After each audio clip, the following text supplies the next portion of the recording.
So Stuart is the head sports physiologist at Sunsport Coaching in Manchester, UK. He's been a Moxy user since 2016. He's recently completed his degree in exercise and sports science, and as a part of that program, he studied the effects of vibratory rollers on, or how vibratory rollers mitigated exercise-induced muscle damage. And he used the Moxy as an objective measure of the effects of these vibratory rollers. So our format for today, I think Stuart has about a 30-minute presentation prepared. We'll stop about halfway through to take a couple of questions, and then we'll have a longer Q&A period at the end. We're aiming to be done by about 45 minutes after the hour. Maybe that'll be 50 or 55 since we got a late start here. And you could submit your questions by typing them into there's a question panel kind of in the lower right side of your screen. I think there's a hand symbol, and if you click on that, you can submit a question that way. I think you can also submit them through the chat. So with that, I'll turn things over to Stuart. He can start sharing his screen, and then we can be off and running here. Okay, where am I here now? The screen share is up in the middle top of your screen. Yeah, this is. Oh, 1 second. I gotta give you access to it. There you go. Finally. Okay. Wow, that was just connecting was harder than the research, I think. Okay, so right, let me just get my bearings. So you can see me. I want to share the PowerPoint now. Okay, so we're there. Is that good? We're still seeing the video of you. Okay, so.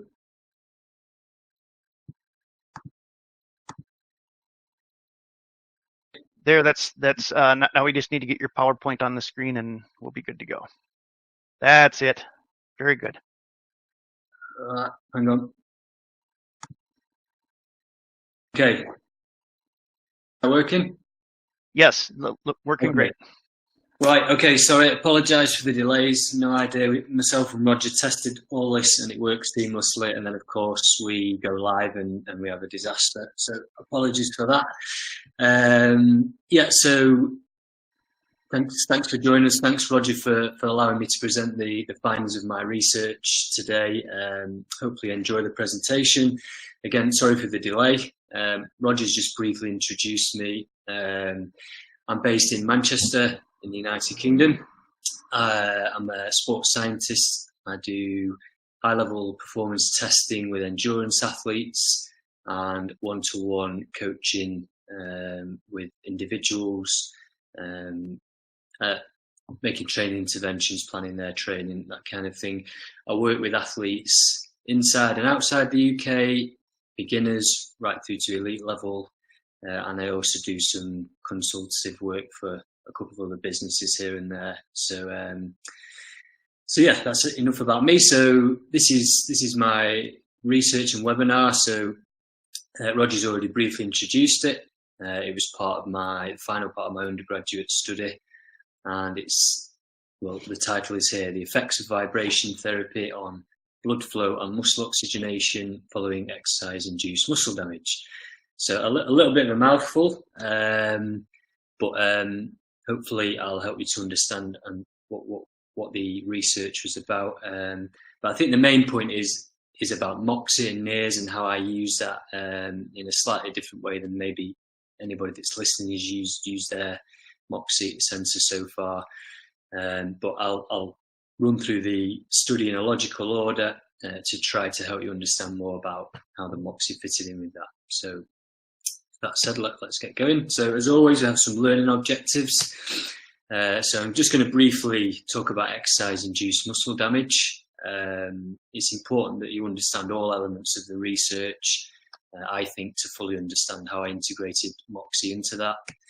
That'll lead us into vibration therapy, which we'll just briefly talk about, and how that's linked to the study and the muscle damage. We'll talk about the study design, so the methodology I use, the equipment, the protocols, that kind of thing. And then probably the most important thing, which I'm guessing most people have logged into this to understand and chat about and ask questions, is the theory behind NIRS and why it was part of the study, how I applied that, the protocols I used. The research findings, well, maybe some people just are interested in the research results and the findings of that, so I will discuss that. Hopefully you find that interesting and useful, which is, you know, the whole reason why I did the research. And then we'll finish with what I think, you know, is maybe some directions we should go off in, and potential collaborations. So exercise induced muscle damage. So this is an acute muscle soreness that usually lasts around 1 to 5 days. Because of that, it compromises normal muscle function and athletic performance. So I think we're all familiar, most people will be familiar with this.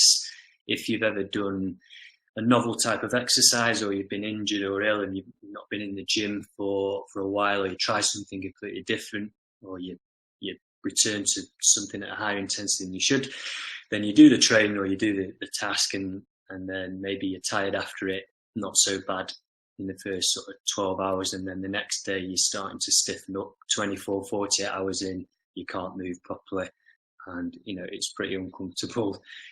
We've all been there, we've all done that. So this is obviously not ideal for athletes, and I think it's one of the main reasons why people start, you know, trying to get fit and healthy and then just give up because they just don't like you know, they think it's probably like that all the time, but actually it gets better. So it is an important thing to understand, and that's why there's a lot of research out there trying to sort of understand this and prevent it in some way.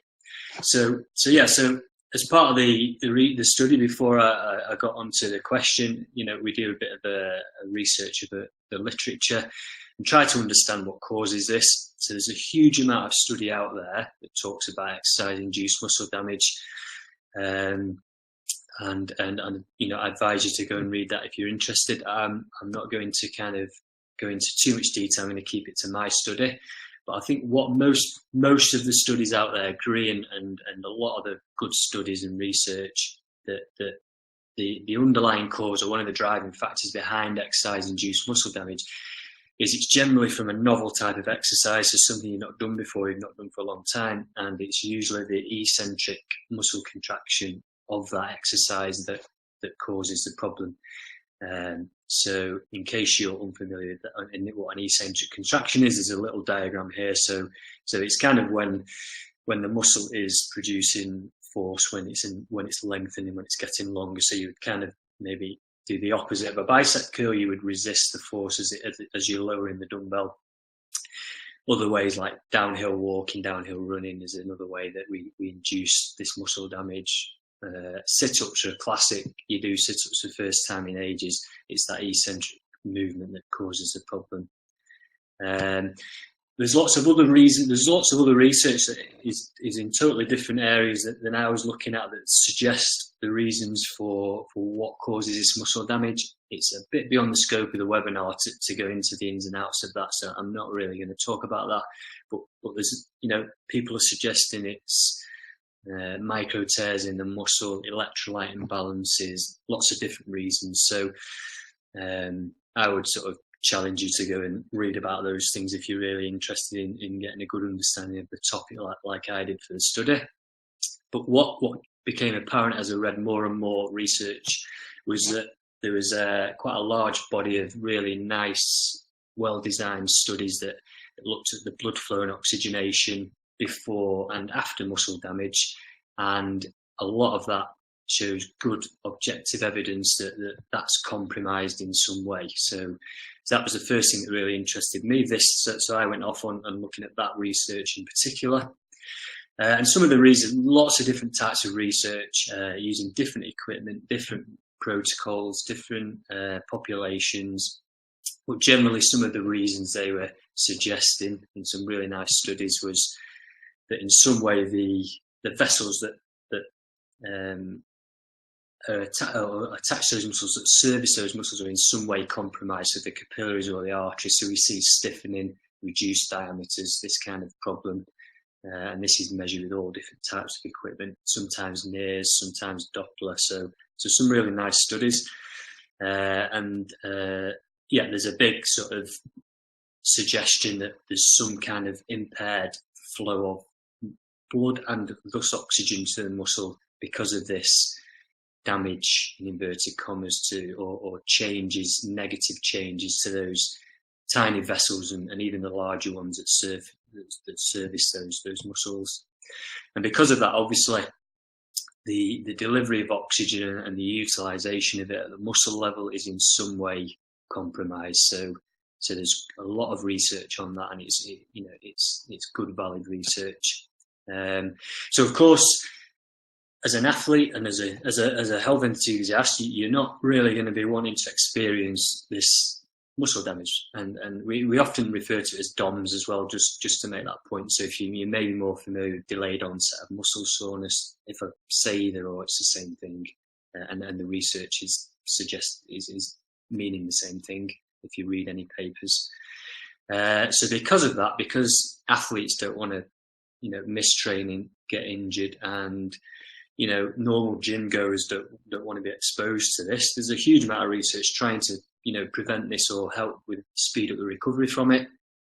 So I looked at how that was done, and there's all manner of things: massage, foam rollers, ice baths, compression tights, you name it. Everybody's tried it. But what interested me when I went off and did another research of the literature was the body of research that use vibration therapy. So we'll talk a little bit about vibration and how it all links in. So it's already a popular tool that's used in sports rehab and gyms, and athletes already integrate it into their training. So you may or may not be familiar with that. But there's two ways of administering it. The first one is whole body vibration. So I think most people are familiar with these types of machines. So in this instance here, you see these in the gym. This lady's stood on a plate that would vibrate. Sometimes the handle vibrates either or together. And the vibration is administered through the whole body via the hands or feet. And you can kind of change the settings. And if you've ever stood on one of these machines, you know that they're pretty vigorous, and you bounce around a fair bit, and you definitely get some vibrations. It just goes through the whole body. Or there's local body vibration, so it's done in a more, if I say, controlled way. So you're applying the vibration to a specific body part, and this here is a vibrating foam roll. It's actually the one we used in the study. It's a pulse roll. It has different settings. So there's a lot of research out there that is probably more lab-based. So in labs they've created or modified some equipment. So they might use a dumbbell and make the handle of the dumbbell vibrate whilst somebody's using it, or they have big cumbersome pieces of equipment where they can administer local vibration in a lab setting.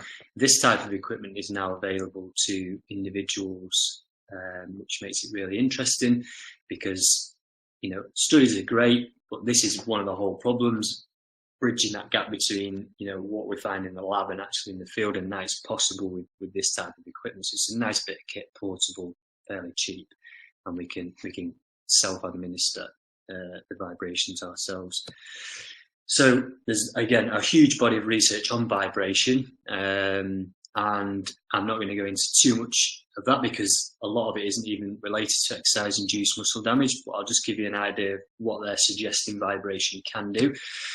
There's loads of studies that suggest that it increases performance in strength-based tasks. So as an example, we might have two groups. One group would stand on a vibration plate similar to this, and they might do some weighted squats.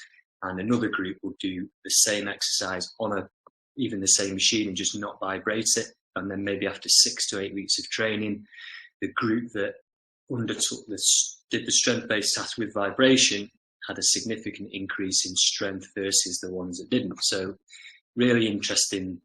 And they suggest all reasons for that. And again, I suggest you would go and read that research if you're interested.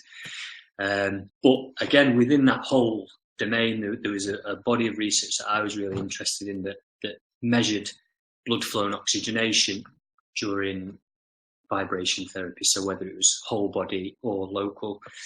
And they used all different types of equipment, and they objectively measured blood flow. So they would generally do it beforehand with some baseline testing, and then afterwards, after the damage.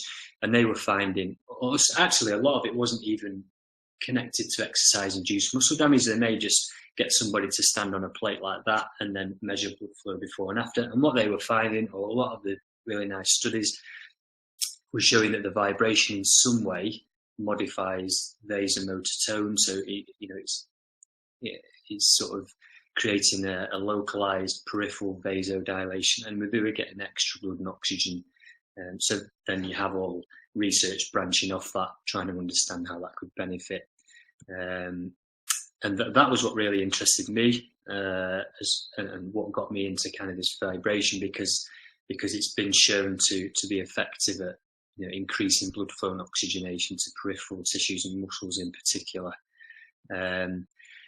There's even 1 or 2 studies out there that suggest if you give vibration therapy before exercise-induced muscle damage, it actually stops the symptoms. So again, there's a lot of stuff saying that vibration actually is making a difference. So it's some good stuff out there. And overall, when we look at whole body versus local, I think most people are suggesting, or a lot of the research I think is better, is from local vibration, which, if you think about it, would kind of make sense that it'd be more effective because you're applying it to a very specific area. You can control the intensity, whereas if you stand on a machine like this, it's going through the whole body and it's kind of dissipated, and you're less in control. And from a study point of view, it's not the best way of doing it. So I hope you can see where I'm going with this. So what was the study and my idea, and how did I come across, what question did I ask? So on one hand, we have this large body of evidence that's suggesting one of the big causes, or one of the problems in exercise-induced muscle damage, is in blood flow and oxygenation, so that muscle is in some way compromised for whatever reason you believe. But there's a lot of evidence to suggest, and a lot of good studies. And on the other hand, we have this really nice research into vibration that's saying actually it can modify blood flow and increase oxygenation to the muscle. So, okay, this gets me thinking, and there are other studies that have, not too many, that have done a study like I have, but that have looked at local vibration therapy and recovery from DOMS and things like that. But they didn't always objectively measure using NIRS or Doppler and things like that. So that got me thinking, can we use local vibration therapy, and is it going to help with or attenuate the effects of muscle damage? So, of course, I start thinking how I can put a study together, and we want to be able to have a valid, reliable study with some good objective data. So that's how NIRS comes into the equation. So this is Moxy. So I already use this to assess athletes and in the lab and prescribe training. But it's such a versatile piece of equipment, and we can use it in many, many different ways. And I wanted to try something different. And NIRS has already been validated as an accurate tool for measuring limb blood flow and oxygenation. You don't need to take my word for that. There's a ton of research out there on it, and it's been used against Doppler, indocyanine green, these types of things. And I'm happy to share my research, because a lot of it's referenced in there, and you can go find those articles and read them. But yeah, it's a good tool for that anyway, and it's easy to use, in a small lab like ours. So the question I came up with is, or the question for my research was, can local vibration therapy attenuate the effects of exercise-induced muscle damage, and can we objectively measure that with a Moxy and get some nice results from that? So if we just we're going to look at the study now and how I did that. So here's I think a picture really helps to begin with. So quite a simple study, but if I don't mind saying myself, a really well designed one. So we had a group of people who all underwent baseline assessments. We'll talk about them in the next few slides. They were then randomly split into 2 groups, a control group and an experimental group. And then they were all sent off to the gym to undergo an exercise-induced muscle damaging protocol. So essentially, we just hurt them and damaged their muscle. It was all ethical. They had to sign papers so they couldn't come afterwards. So everything was done ethically through the university. So everybody's now got damaged muscles. So then they go, and we repeat those baseline measures that we did before the exercise muscle damage, at 1 hour after, and then 24 and 40 hours after. And the only difference is, the experimental group were given local vibration therapy, so they were given the pulse roll to self-administer local vibration during the study, and the control group, they just got nothing. They had to just suck it up and, have a bit of an achy arm and things like that. So that's a brief overview of the study. So I think we go more into a bit more detail of the protocols and the rationale. Hey, Stuart, this is Roger. Just a reminder, we're about halfway through here, and a reminder to the attendees, if you'd like to submit questions, you could submit them in the chat box, or there's a hand raise function where you could submit a question. So we'll take questions at the end, and then I'll go ahead and let you continue, Stuart. Yeah, more than happy to answer any questions, or you can send them later to Roger or reach out to me. Okay, so the study, so let's just go into the study in more detail. Of course, we had two groups, they were randomly split, and that's, so we can test the effects of local vibration therapy. That's fairly obvious. So we have these baseline measurements. So first thing we take is blood pressure. I'm going to actually flick to a live video in a minute, one where I can see myself, and I'm going to demonstrate a few things because I think it's much easier than trying to present it in words and pictures. So I'll come back to these points in a minute. But we took blood pressure as part of that baseline measurement, and the reason why we took that, it wasn't for a health screen or anything like that, although it's always nice to have your blood pressure taken if you get the opportunity. It was to obtain every participant's systolic blood pressure. And the reason why I wanted that is because when we used the Moxy, the NIRS device, to calculate muscle VO2, so how much oxygen that muscle is using at rest, we need to do an arterial occlusion. So to do that, we have to do it quickly. So we have to know what that person's systolic pressure is, because we need to go above that, and we go about 30 milligrams of mercury over that, so we inflate that really quickly. So once we know their systolic pressure, then we go above that quickly, and that allows us to stop the flow of blood to that muscle. I'll come back to that point actually and go into more detail about muscle VO2, because that's, for me, what this webinar is about, really. And then after that, so between blood pressure, so once we take blood pressure, they rest, then we do muscle VO2, then they rest, then they do a strength performance task, which was two reasons why we do this. The first reason is this is a study to assess the effects of local vibration therapy on exercise-induced muscle damage. So we need to be sure that we actually induce that damage.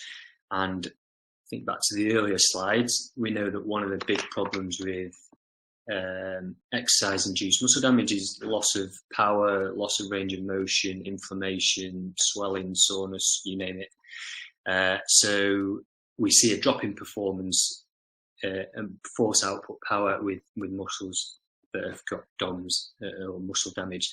So in doing a strength task before and after the muscle damage, that kind of gives us that feedback that and gives strength to the study that actually everybody has had the muscles damage. Because, if I'm not saying it did actually do this, but what we would see is what all the other research shows, and that is a decline in performance in the strength-based task post muscle damage. So we do that as part of that. But there's a second reason for that, because if you think back to the slide when I spoke about vibration therapy, there was studies that actually showed strength gains in people that did some strength-based tasks with vibration versus no vibration. So then that throws up a second question: that does the local vibration therapy help with strength? So in having that data before and after, then we can look at how not only vibration therapy affects blood flow and oxygenation with the Moxy, but also what effect it has on strength, if any. So that's why we did that. And here's the exercise-induced muscle damage protocol that I used. There's different ways of doing this. This is similar to protocol to other research that was nice, valid research that give good results. So we use this small muscle here in the forearm. Well, it's not that small. One of the main muscles in the forearm, the flexor carpi radialis. And we went to the gym and we just tested 1 repetition max, and I'll show you the movement and the exercise that we did. And then the participant, after a short rest, did 10 reps at 70%, 1 rep max, took a rest, then did another 10. So overall, I did 100 exercises to induce muscle damage. And then after that, they were either in the control or experimental group. So they either self-administered local vibration therapy using the foam roller, and they gave themselves, I've not actually added this to the slide, sorry, 10 minutes. Every 8 hours, they administered 10 minutes of local vibration therapy on their arm at 45 hertz. So the timing and frequency and intensity of the vibration is just, was decided based on all of the research that's out there. There's a whole range of, vibration. If it's too low, it doesn't work. If it's too high, it can have, it can be, dangerous for your sort of physiology. And, between 5 and 10 minutes seemed optimal. You don't need to do too long, too short doesn't work. So that's how we kind of decided that. So if we talk more about these assessments, so I'm going to try to flick to some live video now. Hopefully this will go a bit better than the last technological attempts I had. So we're going to just run through these elements of the assessments and really talk about this muscle VO2 and how we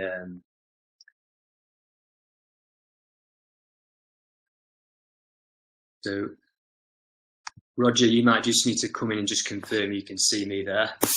Yep, that's working. We're seeing you on the screen. Okay, good. So let's do this. So the first thing is we do blood pressure, and this is one reason why we chose this muscle here, because it's really easy to occlude the artery that feeds this muscle. If you use the legs, it's quite difficult to stop the flow of blood through the femoral artery because the muscles are so big and the legs are wide. So first Stuart, we might get a better video if you stopped the screen sharing. Then I think we would get a clearer video. So try stopping the screen sharing button. Okay. There we go. That's better. Yep, that's a higher quality video. Okay, good. Right, so we put the blood pressure cuff on. So remember, the first thing we do is we take blood pressure. So we just inflate the cuff, just a normal blood pressure reading, and we get that systolic blood pressure. The next thing we do, so we're using the muscle here that I spoke about before. So then the Moxy goes on the muscle belly there. A few points here. Again, this isn't a webinar on how to use a Moxy, but we want to use the same position on the muscle every time we do repeat testing. So, that's pretty standard across any research. You want valid, reliable data. And we know that muscles have what we call a heterogeneity of blood flow, so different flow and oxygenation across the muscle. So don't assume that if you're just slapping it anywhere on the muscle, you're going to get the same reading. So you need to, so we drew around the Moxy to ensure that it was in the same place. And then we want to cover it from light, all those types of things. So they've had the blood pressure taken, then we take 5 minutes of resting Moxy data. So we just cover it up, and then we have the participant just relaxed, their arm is supported, and we collect that data, and we can see it in real time. Assuming people attending here have used Moxy before, but what you would generally see is like, just like if you've got your heart rate, it would initially it might fluctuate a little bit, and then it would get into a nice steady state if you keep nice and still, and that's what we're looking for, this nice steady state. So we take that for 5 minutes, and then the next thing we do is we quickly occlude this artery here. So we're stopping the flow of blood to this muscle, and we do that very quickly in less than 3 seconds. And we know what pressure to inflate the cuff at because we've already took the blood pressure. And then we do a 3-minute occlusion. I'm going to show you some slides in a minute that show this in pictorial format so you can understand the next level of how we calculate all this. But we take a 3-minute occlusion, And then what happens is immediately, of course, if we stop the blood and oxygen coming to the muscle, we start to see our muscle oxygen levels dropping quite quickly. And we hold that for 3 minutes, and then we very quickly release the cuff, and then we get this, what we call the rebound hyperemia, where we get, obviously, the artery feeding the muscle opens up, we get a whole load of blood and oxygen coming through it, and it fills up very quickly with oxygen, and we see a nice rebound above resting, and we collect the data for another 2 minutes. And it's that protocol, that short protocol of blood pressure, resting SMO2, occlusion, which is how we calculate muscle VO2. So I'll come back to that in the next slides, because that's kind of really what this webinar is all about. There's just a couple of other things. The strength-based task was a simple hand grip dynamometer. So you squeeze it, and you see that the harder you squeeze it, the higher the score goes. So if you squeeze one of these, you use this muscle quite, it's one of the dominant muscles. So, of course, we're doing all these tests before damage, and then we're repeating them after. So if we're seeing these scores going down, then it's a good indication that, the muscles here that are damaged are not working properly. And that's what we essentially want to see to give us that feedback that we've induced muscle damage. But also after some local vibration therapy, is this affecting our strength, or is it not? That was one of the other questions. And the last thing I just want to show is the way we induce the muscle damage. So it was a very simple, the arm was supported, they had a dumbbell, and they just did a small wrist extension, which, if you think back to one of the first slides, which eccentrically loads this muscle. So a 1 rep max, and then 100 of those at 70 definitely damages that muscle, I can assure you. So that was the protocol, and that's how we did it. I just wanted to show you that rather than try to do that in slides. So Stuart, we've got about 10 minutes left for the presentation here. That'll leave some time for questions at the end. Sure, yeah. Okay, so back to so this is probably the most important last couple of slides here. So this is what I want to show you. So think back to, I've got the Moxy on the forearm. So we have, this is a diagram of what actually happens. So blood obviously comes in. This is the muscle. We have oxygenated blood coming in, venous blood going out. If we occlude this, then we lose that flow. So this first part of the graph here, so if we focus on the red line, this is muscle oxygenation. This would be kind of like our resting level. We'll see this in the next slide a bit clearer, because I'll actually show you some data from the test. So this is our resting muscle oxygenation. And then we occlude the artery, so we inflate the cuff very quickly, and then we see a dramatic drop in SMO2, because we have no blood flow, no fresh oxygen. So the muscle is essentially using the stores that are there. So we hold this occlusion for 3 minutes, and we get this nadir value down here, this low SMO2. So we have these two values, and then we release the occlusion, and then we get this rebound hyperemia. This red line shoots up above resting, and then it comes back down slowly. This is the data that we collected. This is what we need to understand muscle VO2, and this is how we use the Moxy. So we'll go to our next. So this is an actual slide of some of the data of one of the participants. So this would be the resting. This is the 5 minutes of resting SMO2 here. So this point here, A, so towards the end of the 5 minutes, what we did, or what I did, was I just basically decided that, and another researcher has done this, that the peak value at the end was in the last few seconds was what I would class as the resting SMO2. I didn't average the data. So long as we got this nice steady state, this is what we classed as resting SMO2. Then we occlude the artery, 3 minutes, and we get this nadir SMO2, the lowest value. So if you think about it logically, the difference between A and C is how much oxygen that muscle is used in 3 minutes. Pretty simple if you think about it. If we know how long, so we know the difference, so the amount of oxygen, we know how long that is because we've timed it, it's 3 minutes. So if we take the difference and divide it by the time, then we get the rate of muscle oxygen usage, which is your muscle VO2. And this is what the study was all about. we were able to do that with Moxy. So of course we're doing this before and after muscle damage, so we start to see the differences in oxygen kinetics before and after. Then we release the occlusion and we get a second set of data. So this is what we would determine as desaturation rate. Then we release the occlusion and we get this rebound hyperemia, so we get a peak SMO2, so we note this peak value here. We still have this nadir here, so we have another difference in oxygenation levels. We know the time because we've timed that again. So again, it's the difference divided by the time is the rate of resaturation. So how quickly is that muscle resaturating with oxygen, or at least, you know, the Moxy picking up on the sensor. So these two dynamic measurements that are basically the oxygen kinetics of that muscle.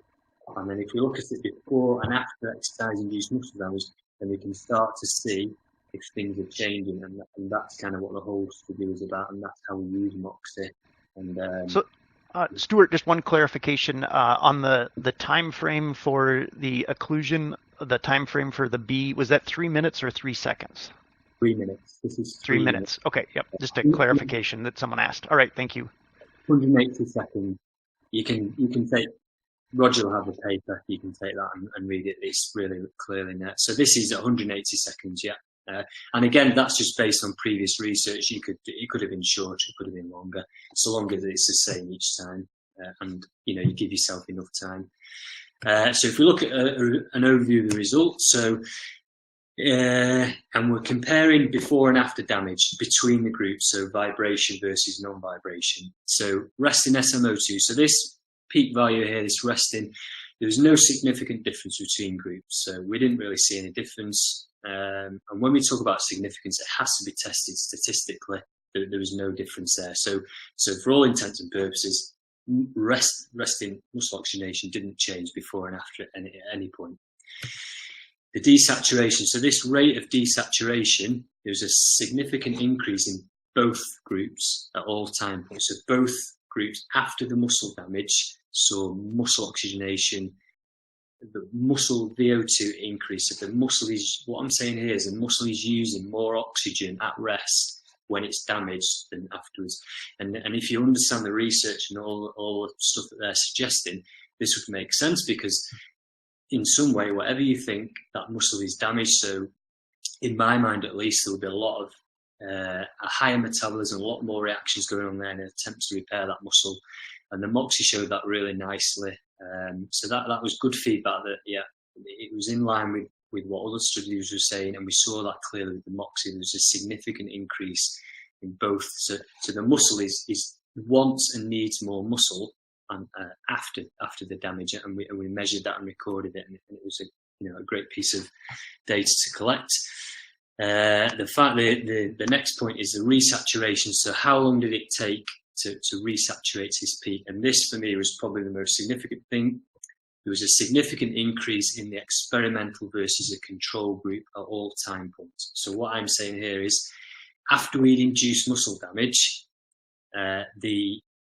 when we released the occlusion in the group that were self-administering vibration therapy, their oxygen saturation, the time it took to hit this peak, was faster than it was in the group that didn't have vibration. And for me, that was kind of the evidence that, brought it all together really, that if muscle damage is in some exercise-induced muscle damage is in some way compromising that blood flow, then you would expect to see a slower rate of resaturation. When you release that occlusion, if those vessels are damaged, then you would hopefully see a slower recovery of oxygenation, and it's kind of a proxy for blood flow in my mind. And we saw that in the experimental group that there was a significant they were significantly faster in that group versus the control group. So that, what I took from that and what the research paper says, if you read my paper, is that the vibration therapy appeared in some way to have some effect on the blood flow and oxygenation to that muscle, which was a positive thing. So in some way, it's attenuated those effects. And in all the research that I looked at and it suggested was that vibration could do this, and then it appeared to do it in our study, which was great. And it was super to see the Moxy giving us that nice clear data. And finally, the strength. We looked at the strength before and after, and it declined in both groups, which we expected, because we didn't do any strength training, and the muscle damage we would expect a decline in strength performance. But what we did see, it wasn't significant, but there was a decline in both groups. But the group that didn't get vibration therapy had a significant decline in strength. So their hand grip scores significantly dropped, whereas the hand grip scores of the group that self-administered the vibration therapy, although they saw a decline in hand grip strength, it wasn't a significant decline. So that was really interesting. So in some way, it appears that the vibration therapy has also helped, in inverted commas, with performance. So those last 2 points are really what we kind of hypothesized, and we sort of managed to sort of prove, in inverted commas, if you buy into the research that I've done with the Moxy, which is great.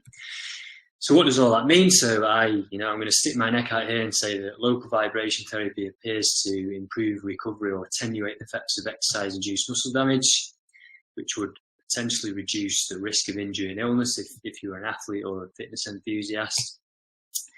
Over time, assuming all your training is good, this could lead to greater performance gains, because you would likely to miss less training, potentially could tolerate a higher load, return to higher intensity training quicker if you incorporate vibration therapy as part of your recovery strategy. And I think it's a valid aid for athletes and fitness enthusiasts. But of course, this study isn't perfect, and we need to do more stuff, and hopefully this will inspire people to do that. So just finally, the future direction. So I really enjoyed using Moxy in a different way. I use it to assess and coach athletes and test athletes in the lab. But I think it's got me thinking that it's probably a valid tool for measuring fatigue, if we can think of a real quick protocol that people can use, and maybe doing some type of occlusion and just measuring muscle VO2. I don't know, I've not really got to the point where I've thought that through too clearly.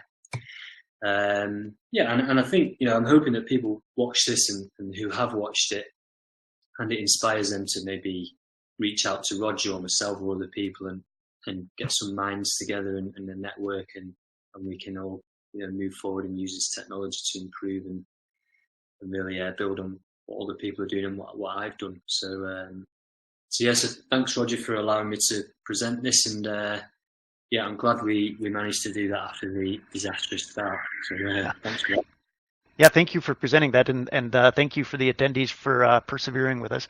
We just have a couple of questions here.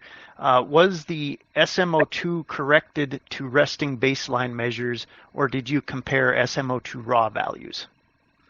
Yeah, so we just took absolute values. We kept it as simple as possible, and we looked at the other research, but they were just absolute values that we just collected on the device. So.